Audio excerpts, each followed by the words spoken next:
You're listening to Bookin' Around Town with Jacques on the audio flow. Hi, everyone. Thank you so much for joining us for this week's episode of Bookin' Around Town.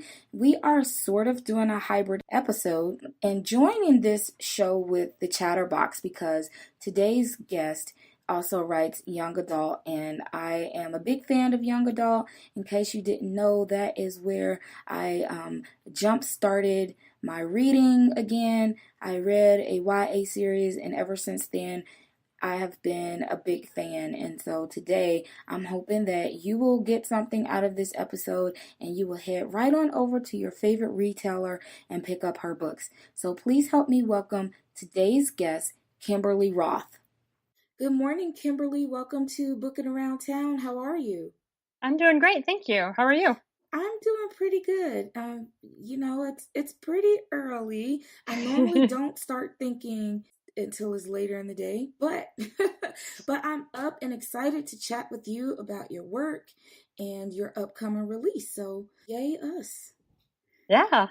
I'm excited to be here. I'm actually a morning person. Like I get up at like 4:30 or 5 every day, so this is fine for me. Yes. Why? Why would you do that to your body? No.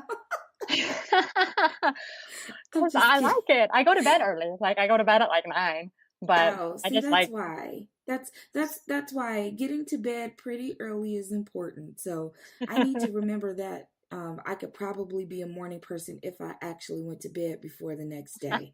That's how that works. Yep. Well, like I said, I'm excited to have you here on the show. And what I like to always do is, if you're new to some of the listeners, we want to know kind of how you got your start in writing. But before we get to that, I did do a little bit of research. So I, went to a couple of places where I could kind of find out a little more about you. And you kind of remind me of me. And I saw in there that you moved several times and have been native to a couple of different states and even Michigan, which is in the Midwest, close to where I live. And so are you originally from the Midwest? Yeah, so my moving story is long. Here, I'll try to do the short version. So Okay. I was born in Michigan. Mm-hmm. And lived there till I was about 5. And then my mom moved me out west. So I lived in California, Oregon, and Utah for most of my growing up years. Mm-hmm. When I was in high school, my family moved to St. Louis. And so I did high school in St. Louis. And then I went ahead and graduated early because my senior year, my parents decided to move us to South Carolina. I lived in South Carolina for a little while. I met my husband there. We got married. And then we moved to Missouri again. And then Utah for a little bit, then back to Missouri, and then we decided to go overseas. So I've lived in Egypt and China now, and so that's me. I move a lot. I love traveling, and I get antsy if I'm living in a place for more than 2 years. So wow, well that's amazing because my mom always talks about me because I've moved several times, and oddly enough, she still has an address book which nobody uses anymore. And so she just started writing all my information in pencil because she knows that I'm gonna that I'm gonna move. So I'm probably just like you. After 2 or 3 years, it's like, okay, I've outlived this area. Let's go see what else is out there. So it's just fun to experience life in different cultures and atmospheres, and so now I want to go and visit Egypt and China because you've lived there. Yes, well, Egypt is phenomenal. Like I loved Egypt. I would move back there in a heartbeat. I like China, but it's very, very busy. It's a lot of people, and where I live in Shenzhen, which is like a newer city. It's only been around for about 30 years. Mm-hmm. So there's not a lot of culture there. I can get into Hong Kong very easy because it's really close to me. But I guess I'm starting to get to a point where I'm not crazy about big cities and lots of people. Mm-hmm. Like I want my space. Yes. But we've gotten so many travel opportunities, and I've seen so much of the world, and it's just been phenomenal. So. Well, I love that. So we know that you're a world traveler and you enjoy traveling. So tell me a little bit about your journey into writing, and if the traveling or anything like that has played a role in the way that you tell stories? So I started writing in 2007, maybe 2008. I can't remember the exact year. And it's actually kind of funny because I started writing because of a talk I heard in church. And but my books are not religious at all. Like I don't, that's not, but like it was a talk on being creative and how we are all creative beings and we need to create. And I've always loved stories, and so I started as more of a storyteller than a writer. Like I developed my craft as a writer, but I've always had stories floating around in my head. And from the time, even when I got married, I would tell my husband some of these stories I had, and he's like, "Oh, you need to write those down." But I never thought I could do it. But after that talk, like I made it a point to do it. I started writing, and I wrote for I didn't publish until 2013, so I wrote for a long time. Basically, learned my craft and developed myself as a writer first, and then as I've started traveling, I love like putting all my places in my book. So any place that I travel to, I try to put in a book somewhere. I'm not great at research, like online research, which is I should be, but I'm not. And so like I like having been to a place, and so anytime I go somewhere, I always write something there. I have a contemporary romance series that I call it my tax write-off, because every time I go somewhere, I set a book there. And so then I can write good research, though. Good research. Yeah. You get to travel. Yep. I love your start. And one thing that's interesting that I see as a pattern with a lot of authors who are married is that their husbands are kind of those people that give them that little push and say, well, you should write a book. And everybody comes back and say, well, I really wasn't sure it was going to be good, or I really wasn't sure if I wanted to do it, or I really wasn't sure if, people would like it. And then look how many books later, just because your husband had faith in you and you heard something that sparked an interest for you and it spoke to you. And I can see creativity in the book covers, because everybody knows me. I mention this on every show that I'm a cover snob. And the covers actually do sell books. And so it's kind of like a resume, it's that first thing you get, that first impression you get of something or someone. So your book covers are just fabulous. And so how much of you, or how much of your creativity played a role in being able to decide through the various series that you've written what those covers look like? Okay, so I actually realized very early on that I am horrible at determining whether a book cover is good or not. Not horrible. So because my first few book covers I had, so like I have a series. My first series was the Chronicles, and it's on its third cover. Oh, wow. And the first cover I had, I loved. It was beautiful, and I still love it. It's gorgeous, but it didn't match the book. It was too soft for the book. The book is a little bit gritty, and it was like a really pretty pink flowery cover.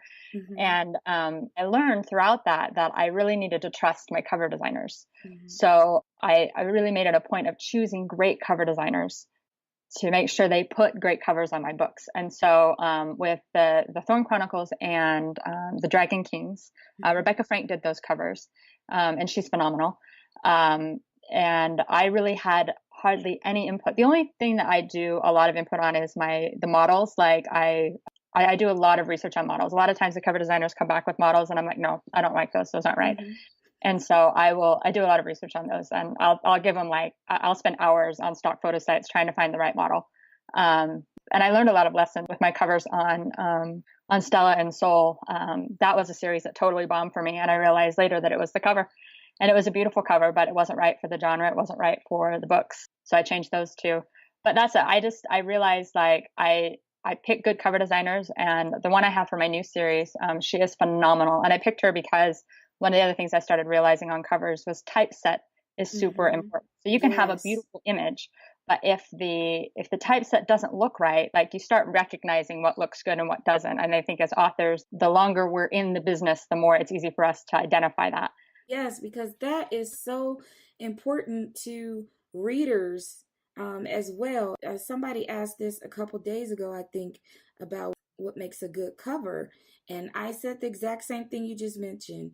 The font, the typesetting, it can be a beautiful photo or graphic, but if that font does not work, or the color of the font is like a red, or it's just, and there are good reds and there are not so good reds that just don't work.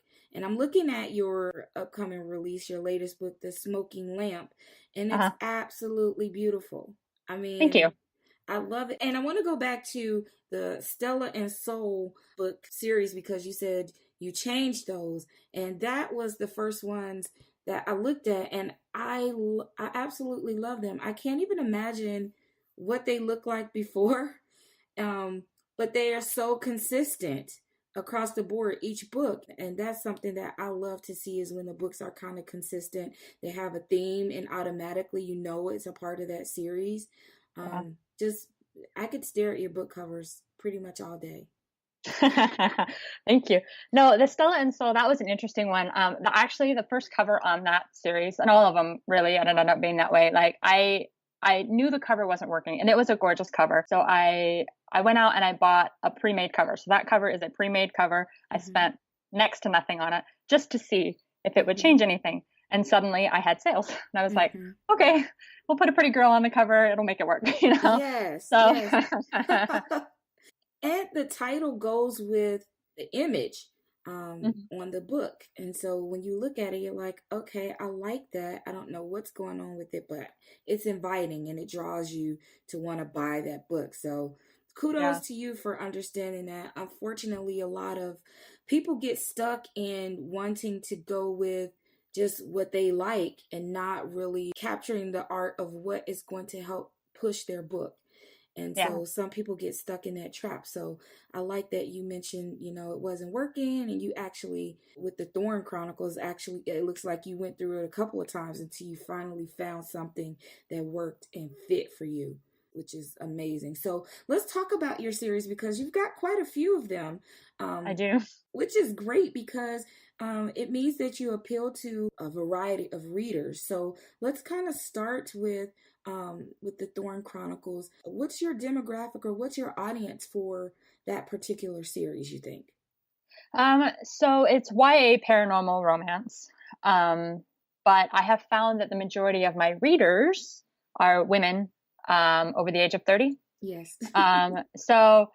Which I am a woman over the age of 30, and that's all I read is YA paranormal romance for the most part. So that is, I wrote it with the intent of it being a young adult novel, and that's what it is. But obviously, you know, within the indie world, our audience is usually not young adult. Although I do have teen readers, they email me sometimes. But that was the demographic I was going for. Yeah, I think that YA is one of those genres that you're right. Pretty much everybody that's within the age bracket, I would say 25 to maybe even up towards 60, enjoy the stories of YA.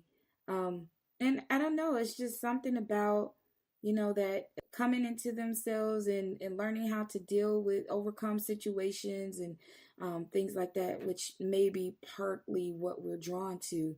So if somebody wanted to get started on the Thorn Chronicle series, tell us a little bit about the overall story and what we would be looking for, because again, I love the covers. There's something going on. I guess it may be a little bit on the darker side, perhaps, but I'd love to know what the details are about the series. Okay, so I have to preface this. I am absolutely horrible at talking about my books. So you can't be horrible at everything, Kimberly. This is Oh, well, I know. I guess I've said that twice, huh? I'm good at writing. Yes.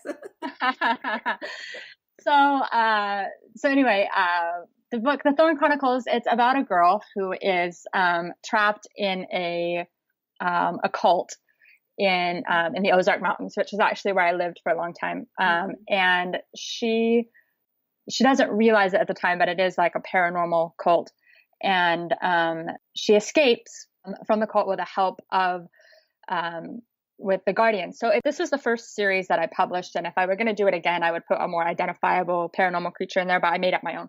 So the Guardians and Destroyers, and the Destroyers are where the cult is from, and the Guardian rescues her, and she discovers this whole world of Guardians. It's a very patriarchal society, both the Guardians and the Destroyers, and she discovers that she is a Guardian.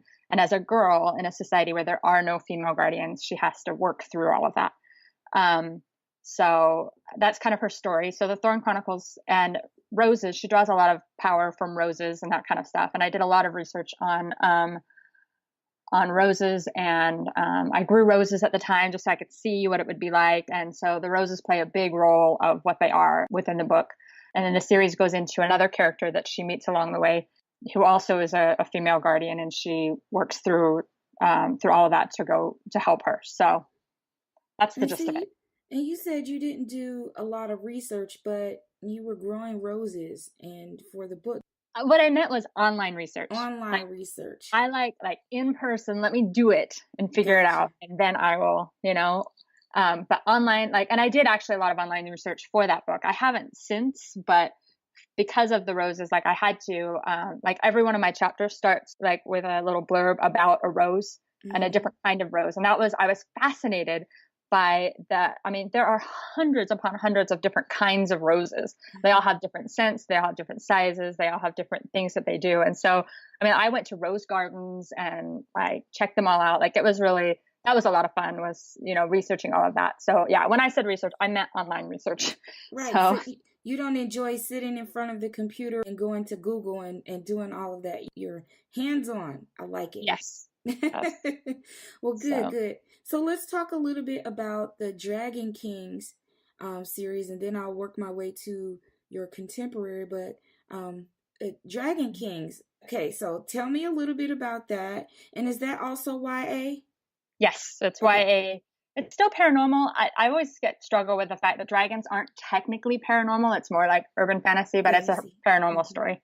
So Obsidian was the very first book I ever wrote, and but I published the Thorn Chronicles first. And so with Obsidian, what happened was I read a ton. I still read a lot, but I was reading a dragon book, and I wasn't I loved the premise, but it was about a kid who meets a dragon that can turn into a human, and I just thought I could do it better. And I know that sounds so arrogant, but it was I loved the premise, but it just wasn't pulled off well. And it was by a very well-known author, but it was more of a middle grade than it was a young adult. And I wanted more of a romance. And so, and I just I wanted to experiment. I was just starting to write. And that was my learning book. I probably worked on that book for a good 7 years, just on and off, going through things. And so it's dragons that are shifters. So, and they're all based out of the national parks in the United States. So most of it takes place in Yellowstone National Park. There are a few other national parks that get pulled in as we go down. The Volcanoes National Park down in Hawaii, Yosemite plays a role. But that comes from my love of the national parks. But my character, I love my main character. She's adventurous. She's, rock climbing, she skydives, she goes rattlesnake hunting with her uncles, and she's just such a strong female character, and I love her. And she meets the Dragon King, and then it goes from there. So that's those stories. But that was the very first book I wrote. It's also been my most successful series. So that's nice. And so it was your first series, your first book, and it's been the most successful. Yeah. So that is a note to everybody who has this desire to write, who think they can't write. You should do it, right? Don't you think absolutely. They should just do it? They should. And it's interesting, again, when I talk to authors, how they mention about their first series and how it's usually the most successful. And I wonder why that is. Not to kind of take away from any of the later works, but I wonder what it is about those first series that people are so drawn to, or that continue to kind of be, this is the one that everybody loves, and I don't know why. Do you have any idea why that one is probably the most popular? I know, especially for Obsidian, I spent years on that book. now as an indie author, I write and I publish a ton, because, I need to get product out there. And it's easier for me to write, but I think, with the first book, I think a first series, like you don't write with any preconceived notions of what's good and what's not. Like you just write. It comes from the heart. It comes from a place where you're not worrying about the market. You're not worrying about what anybody thinks. You're just writing. And sometimes I think those are the best ones. It was funny when I first started writing and first started publishing, my mom, who never reads fiction, like she's not a fiction fan. She reads only nonfiction. And she called me up one day. She's like, I read your book. And I was so shocked that she read my book because, she's like, I'm your mom. Of course I read your book. And I'm going, I know, but you don't read fiction. And then I found myself after that almost censoring what I wrote because I knew my mom would read it. Do you know what I mean? And so like I don't do that anymore. She doesn't read my stuff anymore, but mostly because she's like not a fantasy fan at all. And I asked her, she read Kissed, the first book. And I was like, so what do you think? And she goes, well, it was okay for the first part. And then it got weird. And I started laughing because that's my mom, she doesn't like anything fantasy or paranormal. So, but, so I just think that we have, those first books are really labors of love, and not that the other books aren't, but I think that first one is especially so. Yeah. So. I like that your mom, even though she, it was outside of her norm, that she read it, and that's some great support. And then after that, she was, done. So she gave you her blessing with the first book in the series, and then after that, she was like, "Okay, you're on your own. You got this." Well, I do have to say that is one thing. You talked about my husband a little bit earlier. When I was talking about him and my mom, like I have such an amazing support system. Like I was floored when it all came down to it. Like. I knew my husband is my number one, supporter and fan. And he's the first one that tells me when something's not good and something is good. And he has supported me. I mean, he let me quit my job before I knew that I was going to be able to make it. And, and there's things like that. He's just been incredible. But then even my extended family, like my mom read my books. My sister is probably my number one fan, and I didn't expect that either, and so it's just, my family came out of the woodwork to support me in this, and I was so unbelievably grateful for it. Yeah, so. hand clap to families, because there are so many people who don't have that support. And so when you can get that from, the family that you can call and say, hey, this book's coming out, read it if you like. And do you get to those moments where you don't have to ask them? They're already excited about it. They're talking about it and promoting it to other people, which is just amazing. That's something that you can't pay. You can't pay for that. Nope. So first we want to thank your husband, though, because he gave you that push. And we want to thank that person who was giving that talk at church that told you to go and create. So I'm glad that you did that. So I would like to, let's talk a little bit about your contemporary romance series. Let me see. I have my notes here. Is that the Omega Mu Alpha Brothers series? Yes. Okay. Yeah. So let's talk about it. It's, of course, different than the other series. It's not paranormal, from what I can tell. So it's not paranormal, right? No, it's not paranormal. Okay, no, yeah, it's very contemporary. Contemporary romance, duh. Not that it can be contemporary paranormal. I don't know. Is that such thing?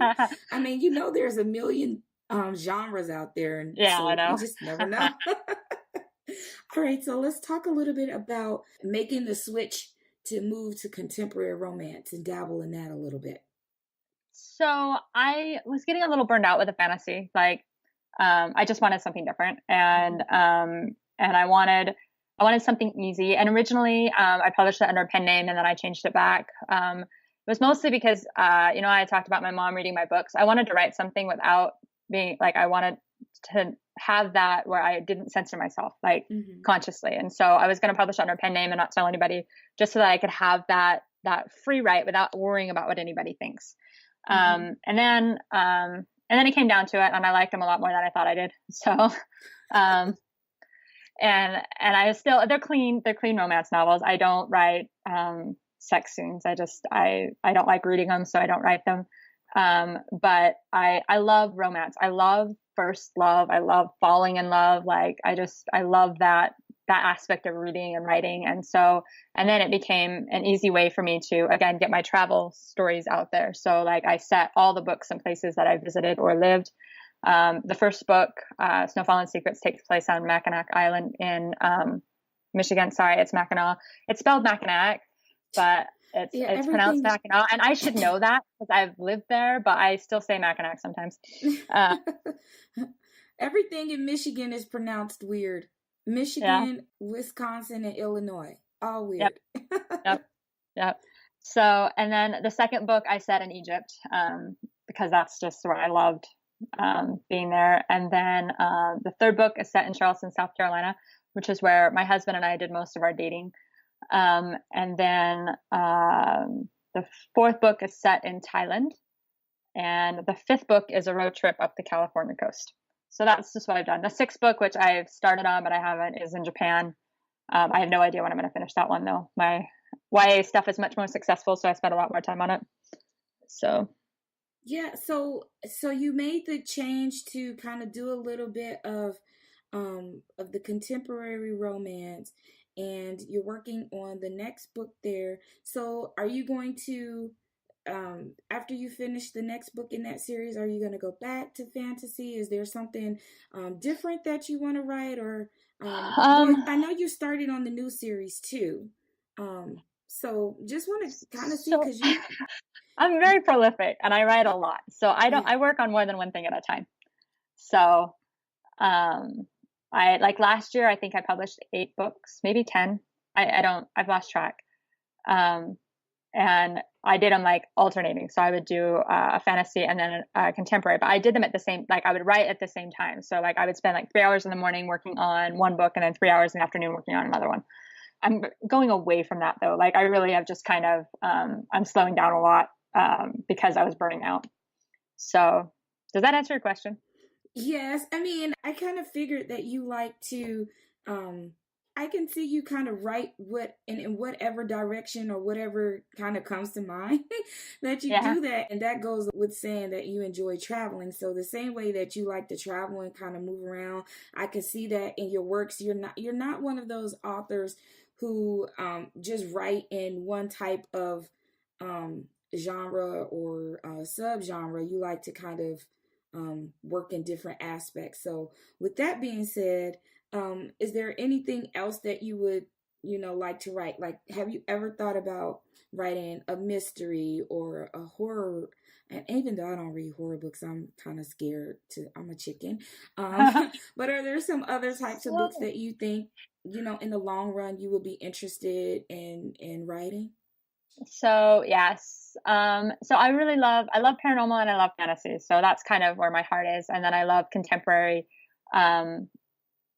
romance. And so I would love to do YA contemporary romance. I wrote one YA contemporary romance and it didn't do very well. It's hard with those because they're standalone novels and standalones are hard to market. At least for me. Like I know other people who have done great with them.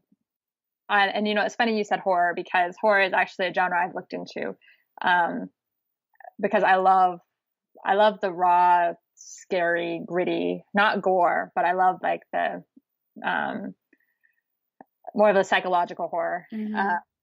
And so maybe someday, but I don't have that in the plans right now. I try to make my paranormals actually, I have a lot of death and scary stuff in those too. So because I like scary. But yeah, I probably, when I get sick of fantasy, I go to contemporary, and then when I've been in there for a little while and I've kind of rebooted a little bit, then I go back to my fantasy. I'm a fan of psychological kind of mystery too, so I'm just gonna throw that out there. Go ahead and write it, and I'll read it. Okay, I will keep that in mind. I'll let you know when I do. Okay, please do. So let's talk a little bit about your latest release here. That is, your upcoming release, The Smoking Lamp, which, okay, so I'm looking at it and I'm assuming that it has to do with genies just because of the book cover. But let's chat a little bit about that and where the inspiration came from for that series. Okay, so I did a lot of market research this spring. I had, my Stella and Sol series didn't do very well out the gate, and we talked about that earlier. Some of that had to do with the cover, but it also had to do with the fact that it wasn't. It's a high fantasy, but it's not quite high fantasy enough. And it's, a romance fantasy, but it's not quite romancy enough. Like, it doesn't quite hit the market. So I did a lot of market research, and I realized that within the paranormal romance, especially, which is where my heart is that we really have to stick with something that's identifiable as a paranormal, I don't want to say creature, but that's the first word that comes to mind, paranormal person.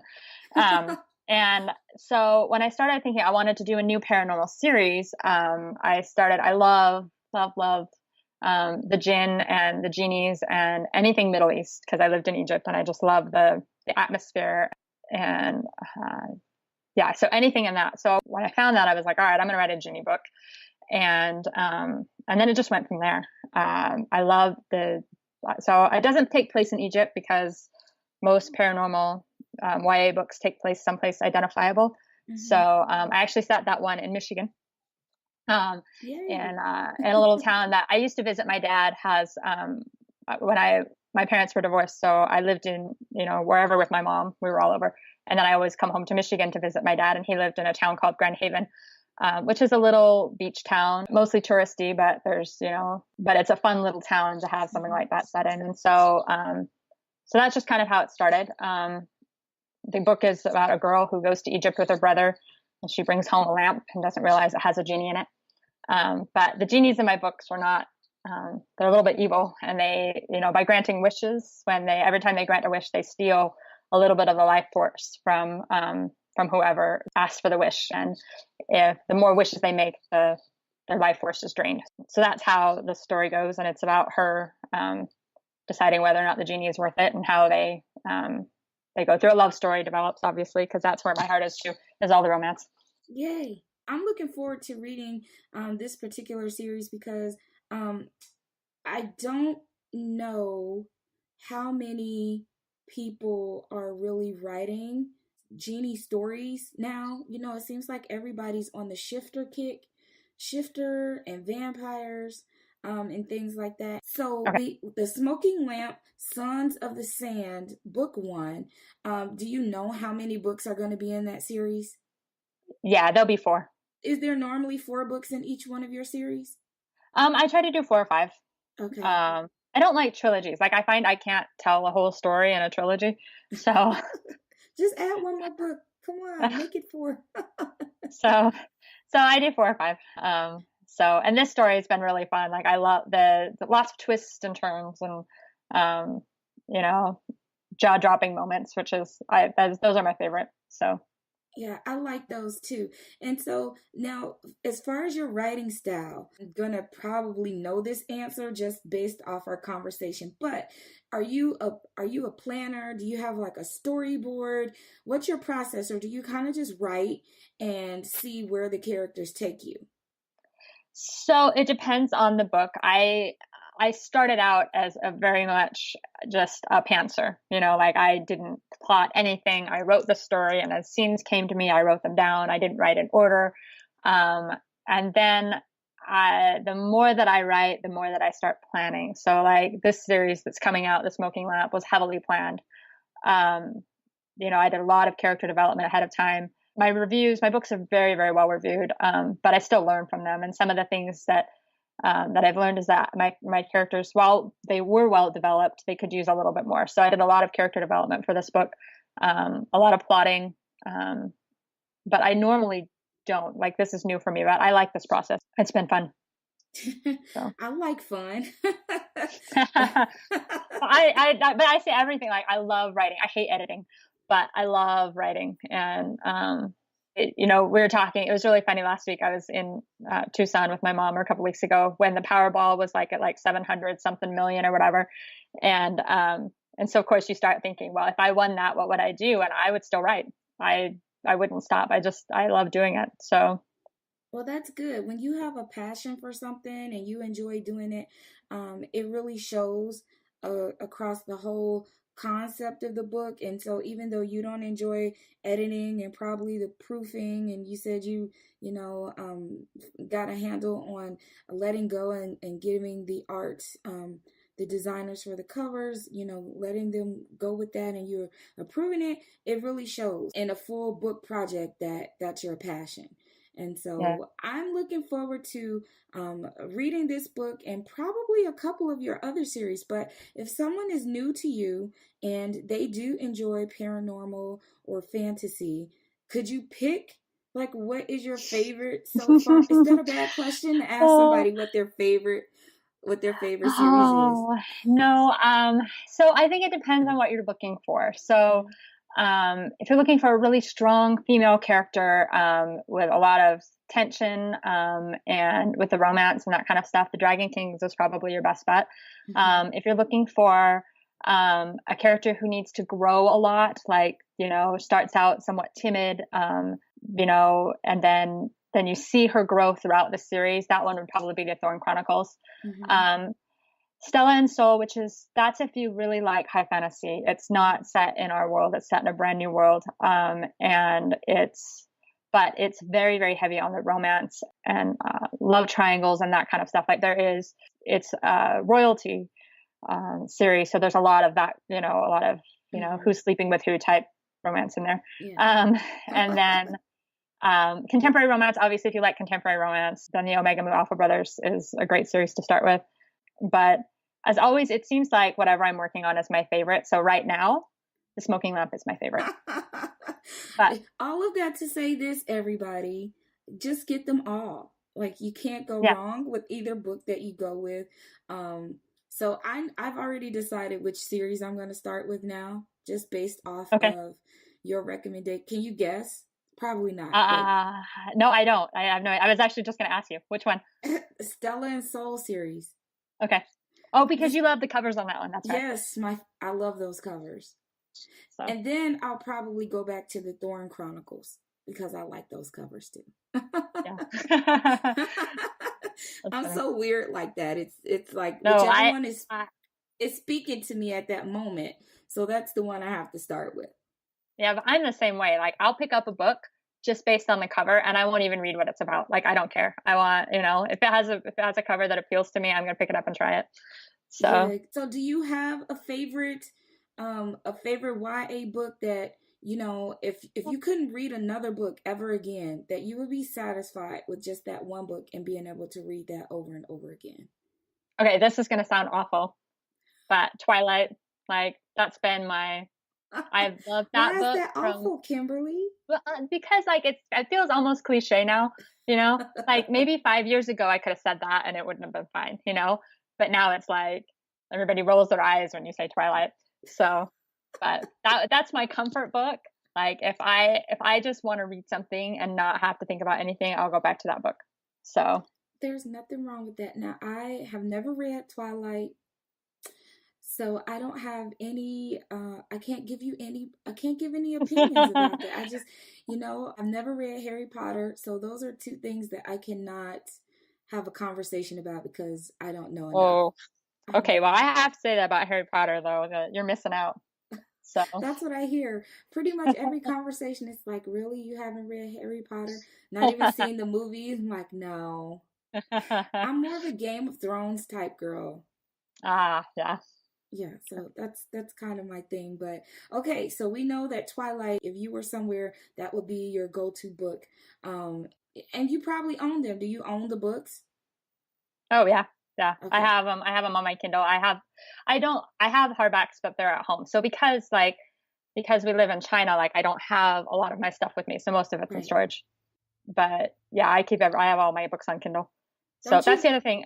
For readers, if they're out there, all of my books are on Kindle Unlimited. Yes. So I saw that. So all the books are on Kindle Unlimited. So before we go, I want to give you an opportunity to let all of our listeners know where they can find you on social media and also where they can find your books. So if you want to provide that information so that we know how to stalk you professionally. Okay. So, I actually knew you were going to ask this question because I listened to a couple of your other ones and I forgot to write them down because I never know, I know where they're at. But so My website has all of my books on it, and that's KimberlyLoth.com, and Loth is spelled Loth. And obviously Amazon. If you search for me on Amazon, all of my books are on Amazon. I'm exclusive to them right now. Facebook, I'm pretty sure Facebook is Kimberly Loth Books, but if you search for me as like Kimberly Loth author, you'll find me. I don't think anybody else has my name. And I have Twitter. It's I think it's at Kimberly Loth. I don't use it very often though. Twitter's not my favorite social media. I have Instagram too, but I don't remember what my name is on that. Oh my so gosh. You're just going to have to search for me. So the moral of the story is, again, to go to your website, because I'm Yes. sure we can get to all of your social media that way. Yes.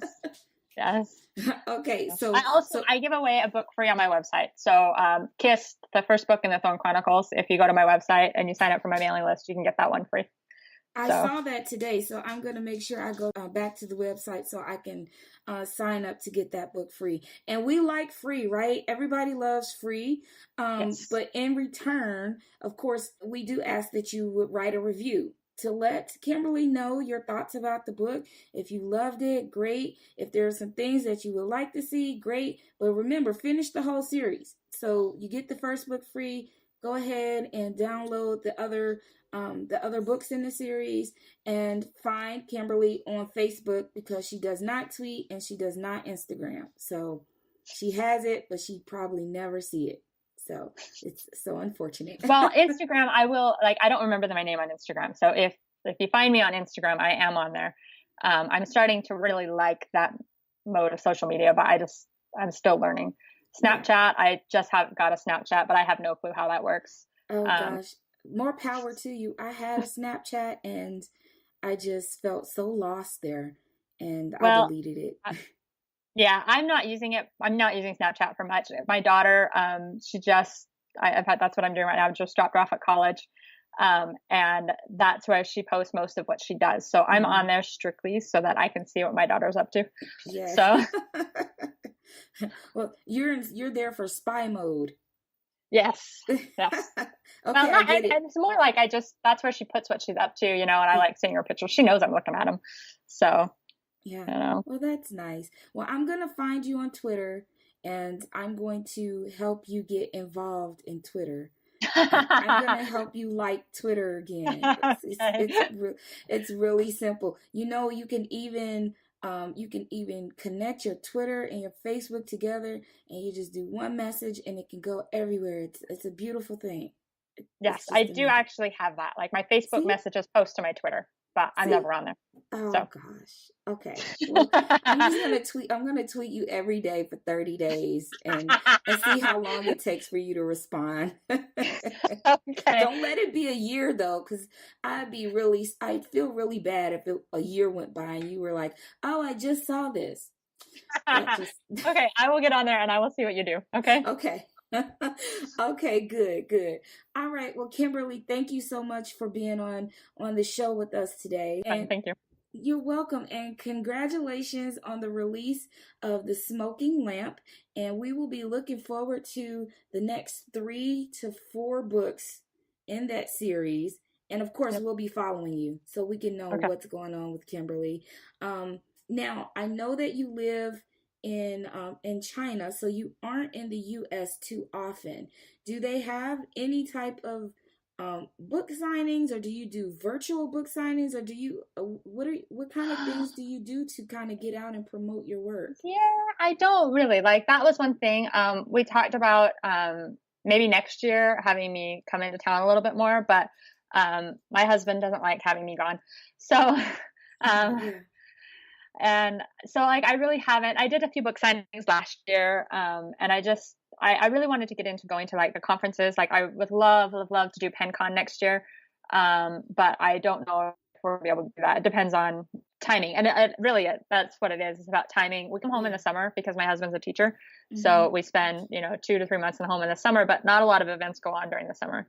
So yeah, I really don't get out that much. I am able to send signed books. I have an assistant who is phenomenal, and she helps me with that. Like she gets the books to me and I get them back to her so that I can sign books and have and have signed books available. But as far as events and things like that, I don't do a whole lot of that. Well, we would love to see you at PenCon next year. It's the 5th year of PenCon, so it would be great if you can make it. And if not, I could send you to the group that shows you where all of the events are going to be. There's a couple that's going to happen in the summer, but being that we're almost out of 2017, like everybody's planning for 2019 now. So yeah, that's crazy. Yeah, there's a lot of planning that goes into those things, but we do hope to see you soon here in the U.S. So anytime you're around, I don't know what state you visit, if you can just hang out at a local Barnes and Noble, we'll come by with our books and have you sign it. We'll make up our own signing. How about that? That works. All right. Well, everybody, thank you so much for joining us today on Bookin' Around Town. Be sure you're following us on Facebook at Bookin' Around Town, also on Twitter at Bookin' Around TWN, and Instagram on Bookin' Around Town. All of our episodes are available for download on iTunes and Google Play, as well as can be streamed on iHeartRadio and tune in. And as always, we are on Bookin' Around Town's channel on YouTube. Thanks to my producer, Danielle, for all of your hard work over at Firefly Productions, and my assistant, Rebecca, for all that you do as well. Until next week, everyone, remember, keep booking.